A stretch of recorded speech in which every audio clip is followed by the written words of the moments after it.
Hudson Card.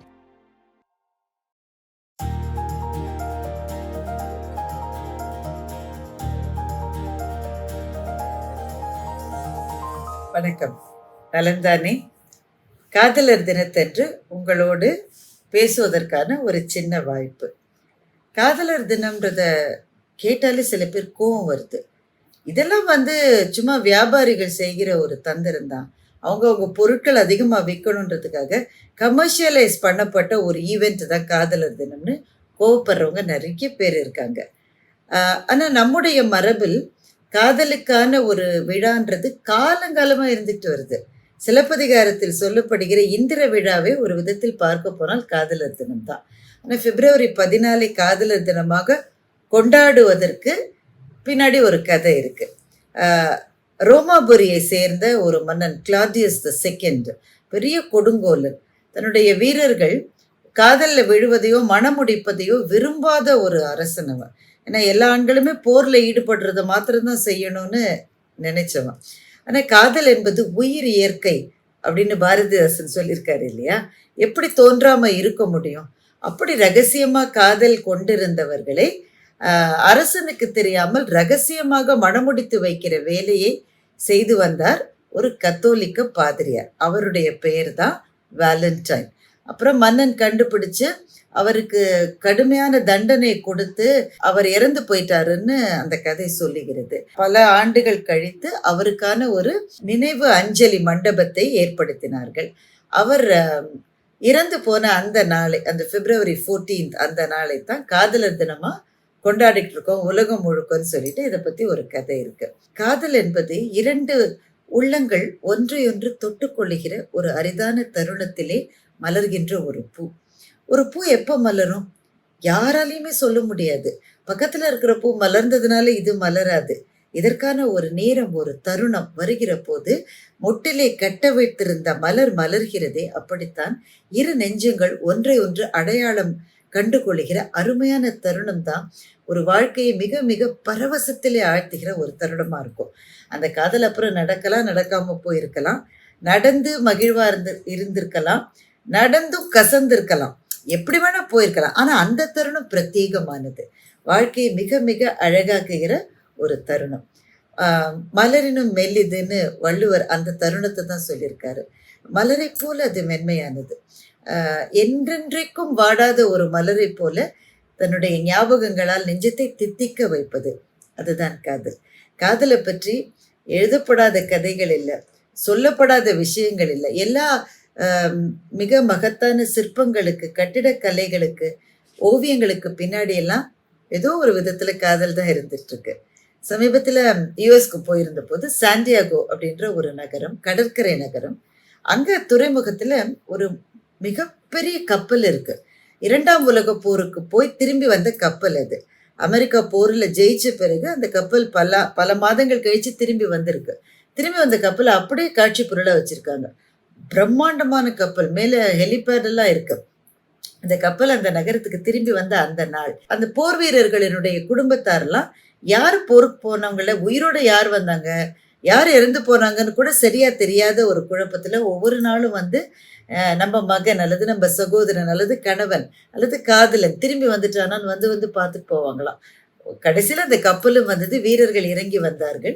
அப்படி இறங்கி வந்த ஒரு வீரனுக்காக காத்திருந்த அவனுடைய காதலியை அந்த வீரன் பார்த்தான். அந்த மகிழ்ச்சி தருணத்தில், அந்த பரவசத்தில் அவர்கள் ஒருவரை ஒருவர் தழுவிக்கொண்டு ஒரு முத்தத்தை பரிமாறிக்கொள்ளுகிறார்கள். அந்த காட்சியை ஒருத்தர் போட்டோ எடுத்து அது அங்கே பிரம்மாண்டமா ஒரு சிற்பமா வைக்கப்பட்டிருக்கதாக ஒரு கதை சொல்றாங்க. அந்த சிற்பம் எதையோ சொல்லுகிறது. திரும்பி வந்த காதலர்கள், கணவர்கள், திரும்பிய வராமல் போனவர்கள், அவர்களுக்காக காத்திருந்த காதலிகளினுடைய கண்ணீர், இதிலெல்லாம் எவ்வளவு 100 கதைகள், லட்சம் கதைகள் ஒளிந்திருக்கிறது இல்லை? அதுல ஒரு கதையை தான் இன்னைக்கு நான் உங்களோட பகிர்ந்து கொள்ள போகிறேன்.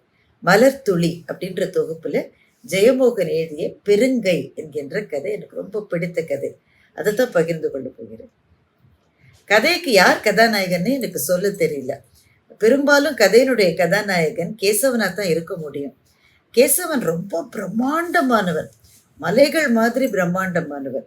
அவ்வளோ பிரம்மாண்டமான ஒரு ஆள் இருக்க முடியுமான்னு தானே யோசிக்கிறீங்க. கேசவன் வந்து மனுஷன் இல்ல, அவன் யானை. குருவாயூருக்கு பக்கத்துல ஆசான் என்று அழைக்கப்படுகிற ஒருவருக்கு சொந்தமான ஒரு யானை தான் கேசவன். கருப்பு மலை மாதிரி.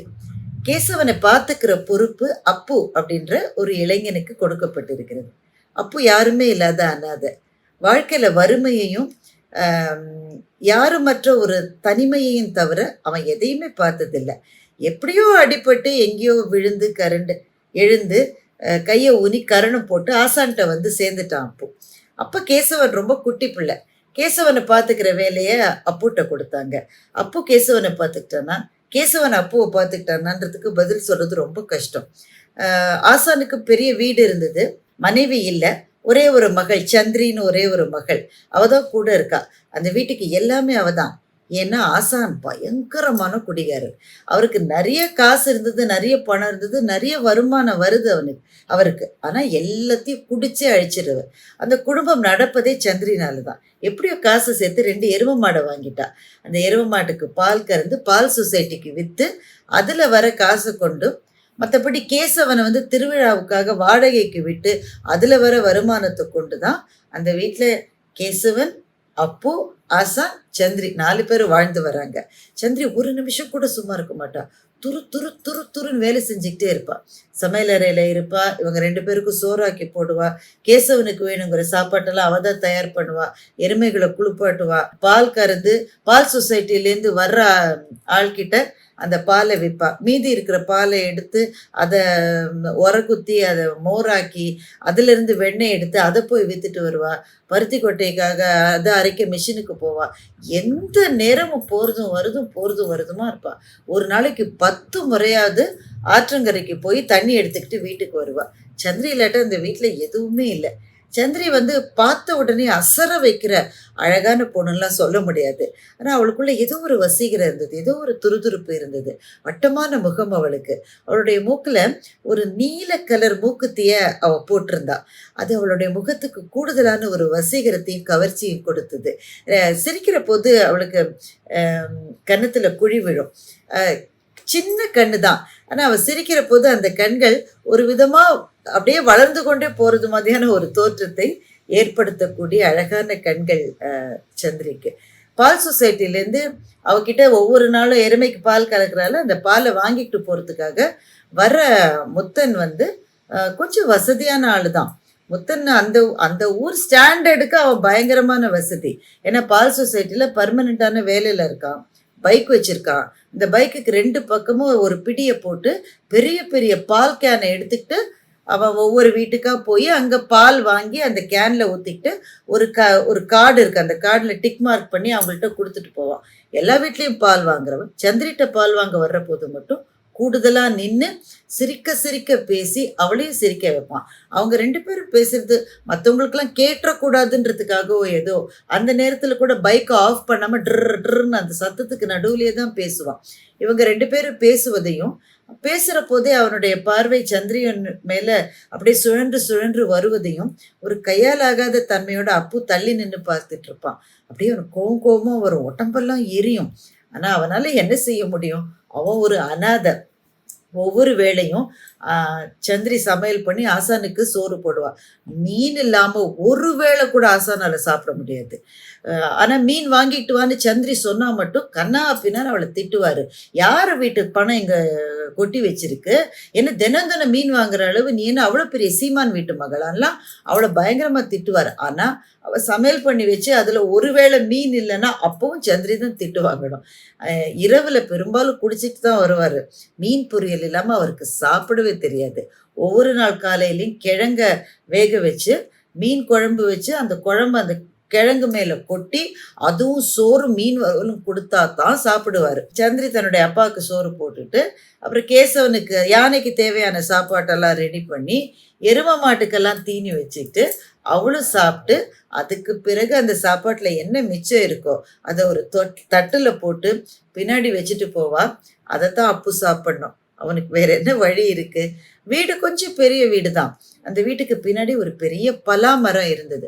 பலாமரத்துக்கு பின்னாடி இருக்கிற ஒரு சின்ன ஷெட்டு மாதிரியான சின்னஞ்சிறு அறை தான் அப்புவினுடைய உலகம். அந்த அறைக்கு கதவை மூடிட்டீங்கன்னா வேற எந்த விதமான வெளிச்சமும் வராது. ஒரே ஒரு சின்னஞ்சிறு சதுர ஜன்னல். அந்த ஜன்னலுக்கு வெளியில தான் கேசவனை கட்டி போட்டிருக்காங்க. அப்புவுக்கு பாருங்களேன் எவ்வளவு கஷ்டம்னு. எந்த நேரமும் ஜன்னலுக்கு வெளியில அவனுக்கு தெரியிற ஒரே காட்சி கேசவனுடைய முதுகு மாத்திரம்தான். கேசவனே இருள் தானே. அதனால அப்புவினுடைய அறைக்குள்ள இருக்கிற போது எப்பவுமே இரவு தான் அவனுக்கு. அது பகலாகவே இருந்தாலும் அந்த வெளிச்சத்தை மறைக்கிற மாதிரி கண்ணங்கரையில ஒரு யானை ஜன்னலுக்கு வெளியில நின்னாக்க அப்புறம் உலகத்துல பார்க்கறதுக்கு என்னதான் இருக்கு. அப்பு பல நாள் காலையில நேரத்துக்கு எந்திரிக்கவே மாட்டான். ஏன்னா வெளிச்சம் வந்ததே அவனுக்கு தெரியாது. ஜன்னலுக்கு நேர கேசவன் மறைச்சு நிக்கிறதுனால விடிஞ்சும் கூட தூங்கிட்டே இருப்பான். திடீர்னு ஆசானுக்கு கோபம் வந்து கையில கிடைக்கிறது பெரம்போ கம்போ எது கிடைக்கிறதோ அதால அப்போ சுளீர்னு அடிச்சு வேளா வேலைக்கு சோறு தின்றிய நாயே, யானை எந்திரிச்சு இவ்வளோ நேரம் இருந்து நீனு தூங்கிட்டு இருக்கியான்னு அடிச்சு தான் ஆசான் எழுப்புவார்.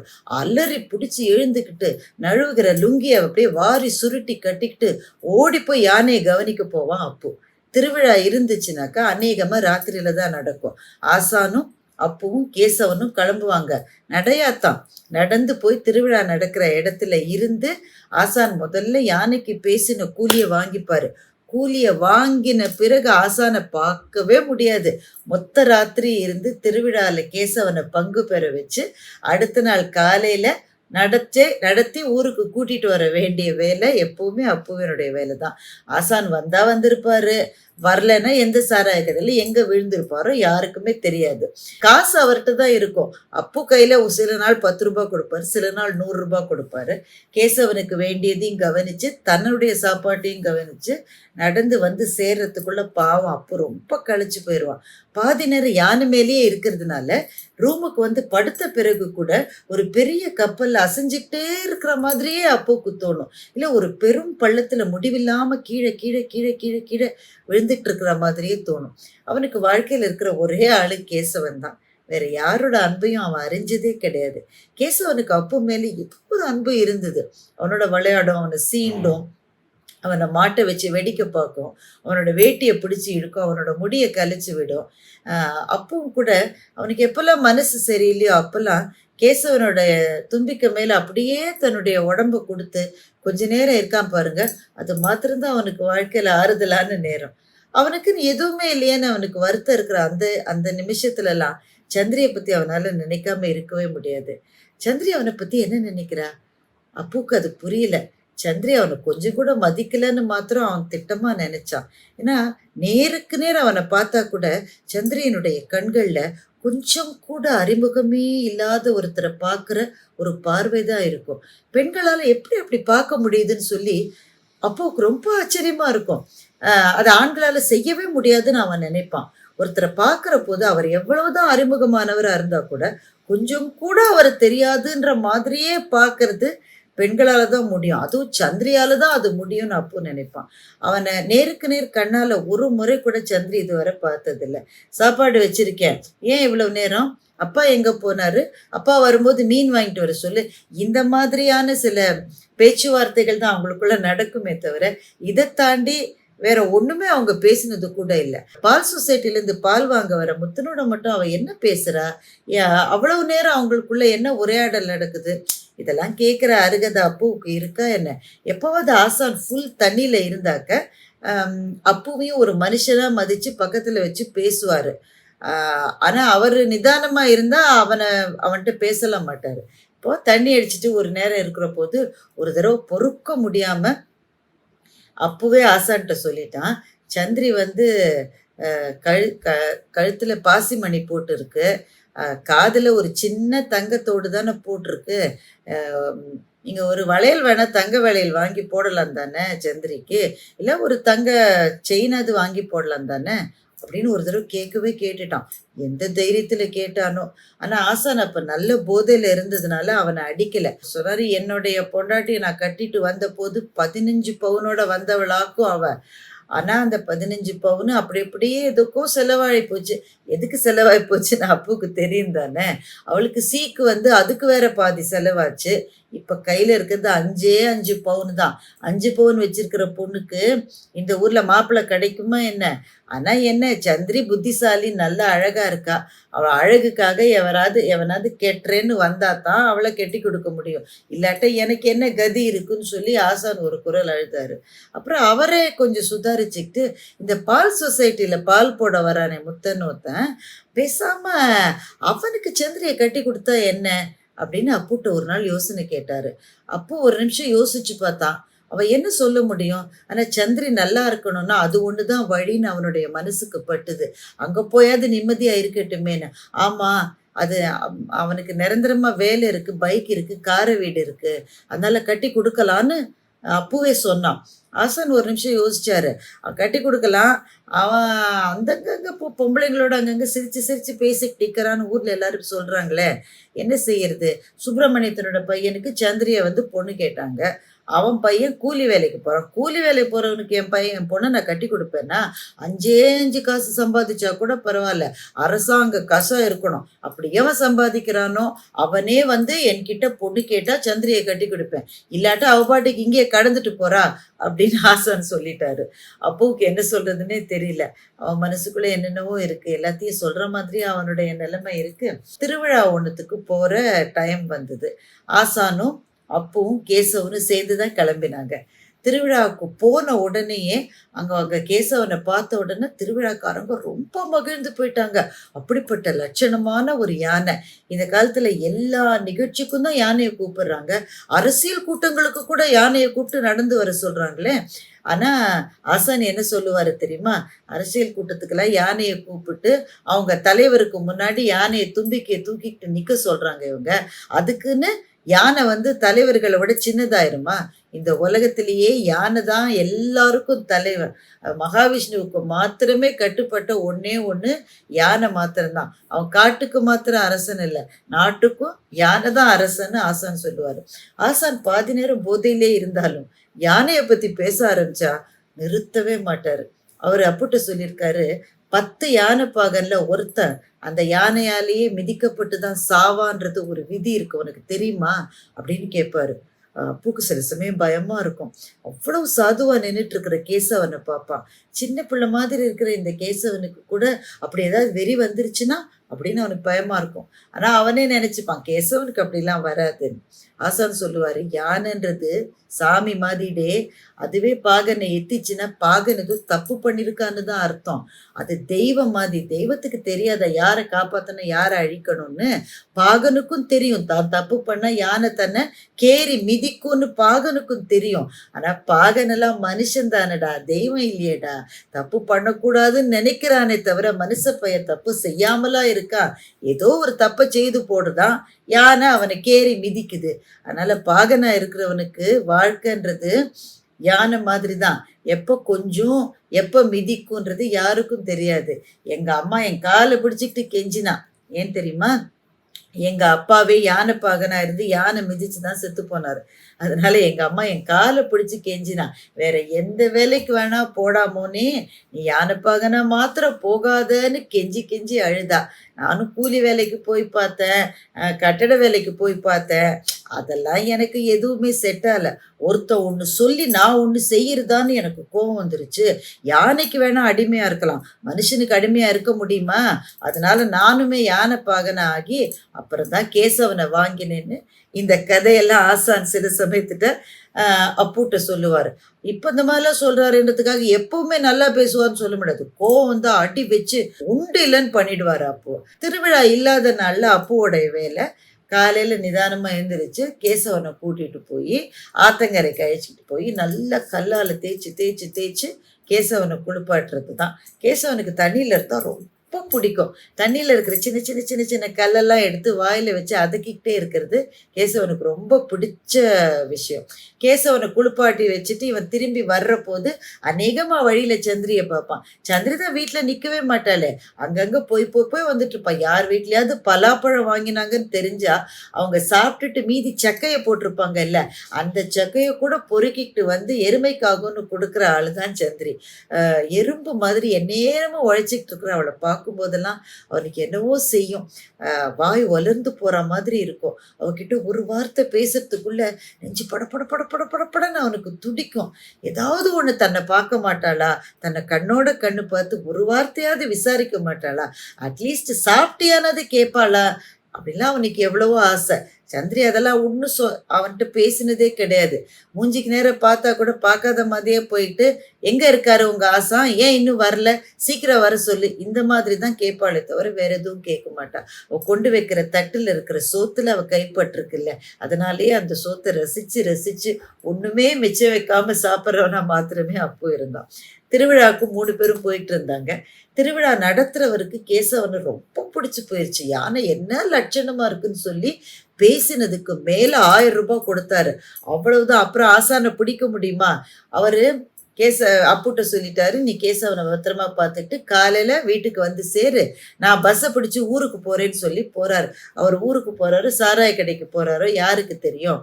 போனவருக்கு என்ன தோணுச்சோ தெரியல, ஒரு 300 ரூபாவை எடுத்து வந்து அப்பு கையில கொடுத்து நீ வச்சுக்கோன்னு சொல்லிட்டு போனாரு. அப்பு நினைச்சுக்கிட்டா, பேசினதுக்கு மேலேயே ஆசான் வாங்கியிருக்காரு போல இருக்கு, இல்லாட்டும் 300 ரூபாயை கொடுக்குற ஆளான்னு மனசுக்குள்ள நினைச்சுக்கிட்டான். திருவிழா முழுக்க ஜெண்ட மேளத்தை போட்டு டொங்கு டொங்கு டங்கு டங்குன்னு அடிக்கிறாங்க. அந்த சத்தத்துல கிறங்கி கிடக்குற மாதிரியே கேசவன் நாளெல்லாம் கடந்தான். திருவிழா எல்லாம் முடியுது. திருவிழா முடிகிற சமயத்தில் அங்கே ஏகப்பட்ட கடைகள் இருக்கு. என்னென்ன விற்கிறாங்க கடையில்.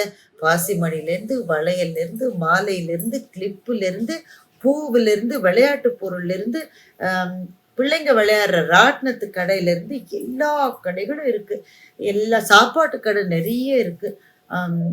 ராத்திரி முழுக்க திருவிழா நடந்தது. கிட்டத்தட்ட காலையில் விடியிற சமயத்துக்கு தான் அப்புவுக்கு கொஞ்சமாவது நேரம் கிடைச்சிது. அப்போ திறந்திருந்த ஒரு கடையில் போய் ஒரு 3 தோசையை சாப்பிட்டு ஒரு டீயை குடிச்சு வாயெல்லாம் ஒலந்து போக கண்ணெல்லாம் செவந்து எரிய கேசவனுக்கான சாப்பாட்டை முன்னாடியே கொடுத்து முடிச்சிட்டான். சரி, ஊருக்கு கிளம்பிட வேண்டியதான்னு முடிவு பண்ணப்போ பார்க்குறான், எல்லா கடையும் அந்த கடைக்காரங்க மூட்டை கட்டிட்டாங்க. ஏன்னா திருவிழா முடிஞ்சிருச்சுல்ல, மூட்டை கட்டி அவங்க பஸ் ஸ்டாப்பில் உட்காந்துருக்காங்க. ஒரு கிழவி உட்காந்துருந்ததை பார்த்தா, கிழவியை சுற்றி இருக்கிற மூட்டையிலெல்லாம் வளையல் இருந்தது. அந்த வளையலை பார்த்த உடனே சந்திரியனுடைய ஞாபகம்தான் அப்புவுக்கு வந்தது. அந்த கிழவி கிட்ட போய், என்ன வளையல்காரம்மா, கடையை கட்டிட்டியான்னா, உனக்கு என்ன வேணும் அப்படின்னு அந்த கிழவி கேட்டுச்சு. வளைவி தான் வேணும். என்ன வளைவி வேணும்? கண்ணாடி வளைவி வேணும்னு சொன்னான். அவன் கண்ணு முன்னாடி சந்திரி மூக்கில் நீல கலரில் ஒரு மூக்குத்தி போட்டிருக்கால, அதுக்கு மேட்சாக நீல கலர் கண்ணாடி வளையல் வாங்கி அவள் கையில் போட்டால் எப்படி இருக்குன்ற ஒரே ஒரு எண்ணம் தான் இருந்தது.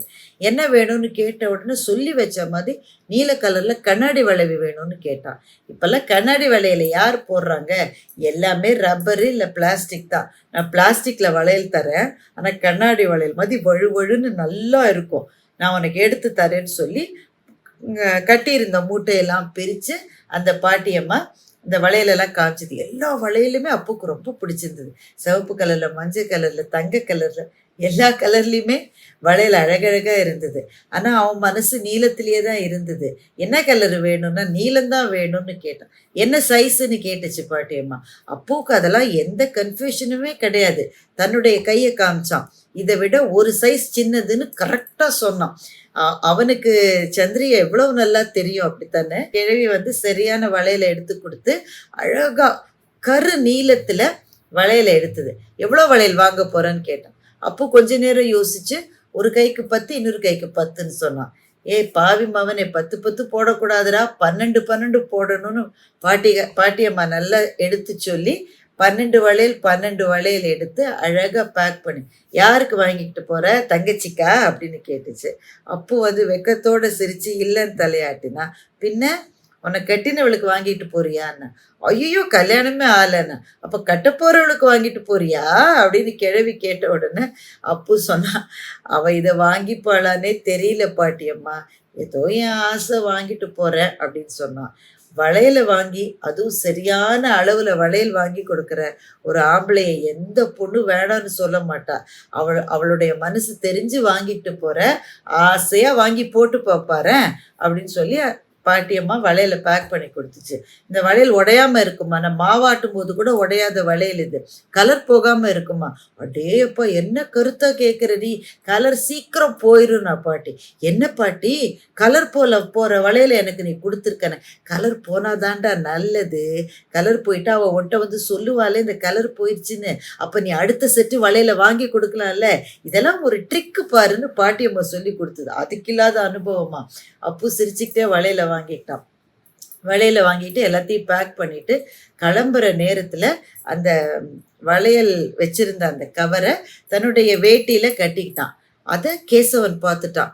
கேசவன் அப்படியே அந்த வளையல லபக்குன்னு பிடிக்கிட்டான். அப்புக்கு ஒரு நிமிஷம் உயிர் கொலைய பதறி போச்சு. ஐயோ கேசவா, கீழே போட்டுறத, உடஞ்சிரு உடஞ்சிரு உடஞ்சிரு, வேணாம் கேசவா, நொறுக்கிடாத நொறுக்கிடாதன்னு கெஞ்சுறான். கேசவனுக்கு விளையாடுற மூடு வந்துருச்சு.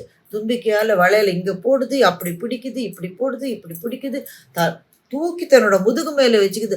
அப்போ அப்படியே நொறுங்கி போயிட்டான். வளையல் அத்தனை கீழே விழுந்து உடைய போகுது. என்னுடைய விதி எதுக்குமே சரியில்லையேன்னு கண்ணுலேருந்து தண்ணியா கொட்டுது. சந்திரிக்கு வாங்கிட்டு போறேன் கேசவா, கீழே போட்டுறாத கேசவான்னு கெஞ்சினான். கேசவன் அதுக்கப்புறமா விளையாட்டா அங்கேயும் இங்கேயும் சுத்தி இங்கெல்லாம் போட்டு பெரட்டி கடைசியில அவன்கிட்ட வளையல கொடுத்தது. இவன் நினைச்சா அநேகமா எல்லா வளையலும் காலியா இருக்குன்னு. உடனே ஒரு வெறி வந்தது. திரும்ப ஓடி போய் அந்த பாட்டியம்மாவை பார்த்து பாக்கி இருக்கிற 200 ரூபாய்க்கும் வளையலே வாங்கிடலான்னு சொல்லிட்டு. ஆனா அந்த பாட்டியம்மா கண்ணிலே தெரியல. இப்படி பண்ணிட்டேடா கேசவா நீ. ஆனா அப்ப கூட அப்பு கேசவனை திட்ட மாட்டான். ஆசானான கேசவனை பயங்கரமா அடிப்பாரு. அவருக்கு மட்டும் வெறி வந்து குடி வந்துடுச்சுன்னா கேசவனை அடி பின்னி எடுப்பாரு. அப்பெல்லாம் அப்புக்கு மனசு பதறும். கேசவன் மட்டும் அவர் மேல பலமா மூச்சு விட்டாலே அவர் 300 கிலோமீட்டர் தள்ளி போய் விழுவார். ஏண்டா கேசவா இத்தனை அடியை பொறுத்துட்டு இருக்கிற, அந்த ஆளை கேறி மிதிச்சு கீழே தள்ள வேண்டியதானு மனசுக்குள்ள திட்டிப்பான் அவன். ஆனா அவனால வாய் திறந்து சொல்ல முடியாது தானே. அப்பு கேசவனை திட்டவே மாட்டான். அவனை கொஞ்சுவானே தவிர திட்ட மனசு வராது. இப்போ வளையல் உடஞ்சி போச்சோன்னு பதற்றம் இருக்கும்போது கூட அவனால கேசவனை திட்ட முடியல. அவசர அவசரமா பிரிச்சு பார்த்தான். ஒரு வளையல் கூட உடையல, ஒண்ணு கூட நெளியல, எல்லாம் பர்ஃபெக்டா இருக்கு. பல சமயம் அப்போ வந்து கேசவனை பார்த்து ஆச்சரியப்பட்டிருக்கான். அவ்வளவு முரட்டுத்தனமா இருக்கிற அந்த தும்பிக்கை இருக்கே, அதுதான் யானையுடைய பெருங்கை. எத்தனை பெரிய கை இல்ல? அந்த கை நினைச்சா எத்தனை பேரை ஒரு அடியில சாய்க்க முடியும். ஆனா அந்த கையால கீழே விழுந்திருக்கிற ஒரு மலரை கொஞ்சம் கூட கசங்காம எடுக்க கேசவனால முடியும். ஒரு மயில் இறகோ ஒரு ஊசியோ கீழே இருந்தா கூட அந்த பெருங்கையால அதை நடுங்காம எடுக்கிற திறமை கேசவனுக்கு தான் உண்டு. அதனால இந்த வளையல அது எதுவுமே செய்யல. எதை எவ்வளவு அழுத்தணும்ன்றது கேசவனுக்கு தானே தெரியும். இவன் உடனே கேசவன் வந்து அந்த வளையல உடைக்கலன்னு உடனே அப்புக்கு சந்தோஷமாயிருச்சு. ஆனா அதே நேரத்துல மனசுக்குள்ள திடுக்குன்னு ஒரு நினைவு. எந்த நம்பிக்கையில நான் இதை வாங்கியிருக்கேன்? நான் எப்படி போய் அவகிட்ட கொடுப்பேன்? அவ என்னோட முகத்தோட முகம் பார்க்க மாட்டா. கண்ணோட கண்ணு பார்த்தே தெரியாது எனக்கு. ஒரு வார்த்தை பேச மாட்டா. நான் ஒரு மனுஷனே மதிக்க மாட்டா. நான் எந்த நம்பிக்கையில இதை வாங்கிட்டு போறேன் அப்படின்னு சொல்லி ஒரே அவனுக்கு சந்தேகமாயிருச்சு. இந்த வளையல தூக்கி போட்டுடலான்னு கூட அவன் நினைச்சான். அதுக்கும் மனசு வரல. அதை வச்சுக்கிட்டு இரவெல்லாம் யானையில ஆடி ஆடி ஊர் வந்து சேர்ந்தான். கடைசியில தோணுச்சு, ஒருவேளை சந்திரி வந்தாக்க இதை ஆசான் கொடுக்க சொன்னாருன்னு சொல்லி கொடுத்துடலாமா? அப்பா தான் வாங்கி கொடுக்க சொன்னாருன்னு நினைச்சிட்டு ஒருவேளை அவ வாங்கினாலும் வாங்கிடலாம். அப்புறம் அப்பாட்ட போய் கேட்டா அவர் எப்படி குடிவெறியில இருப்பாரு. ஆமா ஆமா நான் தான் கொடுத்தேன்னு சொல்லிடுவாரு. வேற வழியே இல்லை. அவ முகத்தை பார்த்து நான் உனக்காக இதை வாங்கிட்டு வந்தேன் சந்திரின்னு சொல்றதுக்கு எனக்கு தைரியம் இல்லை. என்ன செய்யறதுன்னு யோசிச்சுக்கிட்டே இருந்தான். வளையல கொடுக்காமலே இருந்துடலான்ற முடிவுக்கு வந்துட்டான். பேசாம எடுத்துட்டு போய் பலாமரத்து பொந்துல வச்சிடலாம். அவளே பார்த்து எடுத்தா எடுத்துக்கட்டும். நேர கொடுக்கறதுக்கெல்லாம் முடியாது சாமி அப்படின்னு நினைச்சிட்டு வந்து சேர்றதுக்கும் சந்திரி வீட்டிலேருந்து வெளியில வர்றதுக்கும் கரெக்டா இருந்தது. இப்பதான் வந்தீங்களா? அப்பா எங்கன்னு சந்திரி ஏதோ கேட்டுக்கிட்டே இருந்தா. அந்த கேள்வியெல்லாம் பொருட்படுத்தாம கேசவன் அப்புவனுடைய கையில இருந்த வளையல் பாக்கெட்டை வெடுக்குன்னு பிடுங்கி அதை எடுத்து சந்திரி கிட்ட நீட்டினான். கேசவன் கொடுத்த அந்த பாக்கெட்டை சந்திரி வாங்கிக்கிட்டா. என்னன்ற மாதிரி கேசவனோட முகத்தை பார்த்தா, அந்த பாக்கெட்டை பார்த்தா, லேசா பிரிச்சு பார்த்த உடனே அந்த கருநீல கலர்ல இருந்த வளையலை பார்த்தா. அந்த வளையலை கேசவன் கொடுத்தானே தவிர யார் வாங்கி கொடுத்தாங்கன்றத சந்திரி புரிஞ்சுக்கிட்டா. முதல் முறையா அப்புவனுடைய முகத்தை பார்த்து, அவனுடைய கண்களை பார்த்து ஒரு குளிர் மென் சிரிப்பை சந்திரி தன்னுடைய இதழ்களிலிருந்து நழுவ விட்டான். அந்த ஒரு தருணம், அதுதான் மலர் அவிழ்ந்த தருணம். பெருங்கை கொண்ட கேசவன் எப்படி எல்லாத்தையும் புரிஞ்சுக்கிட்டு எவ்வளவு அறிவோட எவ்வளவு திறம்பட இந்த 2 காதலர்களையும் இணைச்சு வச்சார்ன்னு யோசிச்சு பார்த்தா ஆச்சரியமா இருக்கு. அவனுக்கு கை மாத்திரம் பெருசில்ல. யானை என்ற ஒரு உயிரினம் இல்லாவிட்டால் இந்த உலகத்தில் மனிதர்கள் வாழ்வதற்கே அர்த்தமில்லாம போயிருக்கும்னு தான் இந்த கதையை படிச்ச உடனே எனக்கு தோணுச்சு. ஒரு மலர் மலர்கிற தருணம். இப்படித்தான் சந்திரிக்கும் அப்புவுக்கும் வளையலால் நிகழ்ந்தது. மலரினும் மெல்லுதுன்னு காதலை வள்ளுவர் சொல்லி இருக்கிறார். ஒவ்வொருவர் வாழ்க்கையிலும் அப்படிப்பட்ட ஒரு மென்மையான தருணம் இருக்கும். அந்த தருணத்தை கொடுத்தவர்களை மகிழ்வோடும் சந்தோஷத்தோடும் நன்றியோடும் நினைத்துக் கொள்ளுகிற நாள் தான் காதலர் தினம் அப்படின்னு எனக்கு தோணுது. நன்றி, வணக்கம்.